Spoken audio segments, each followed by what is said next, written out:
Okay, we're at Wild Peat Hollow, historically a prairie dog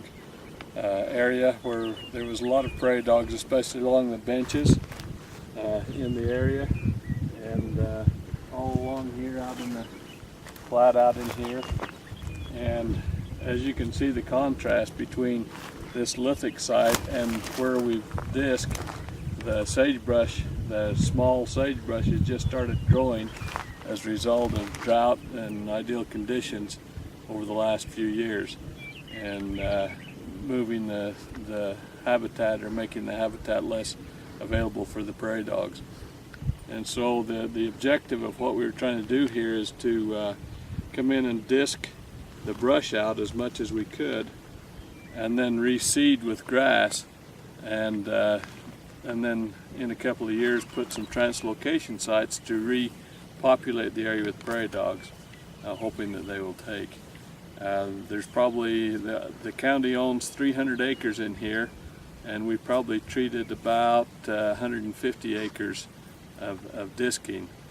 And then as we move up here, I'll show you some rabbit brush that we will treat in another couple of weeks. The idea in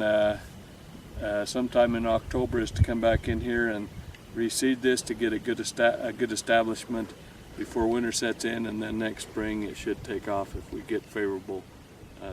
weather conditions. The rabbit brush treatment area, there's about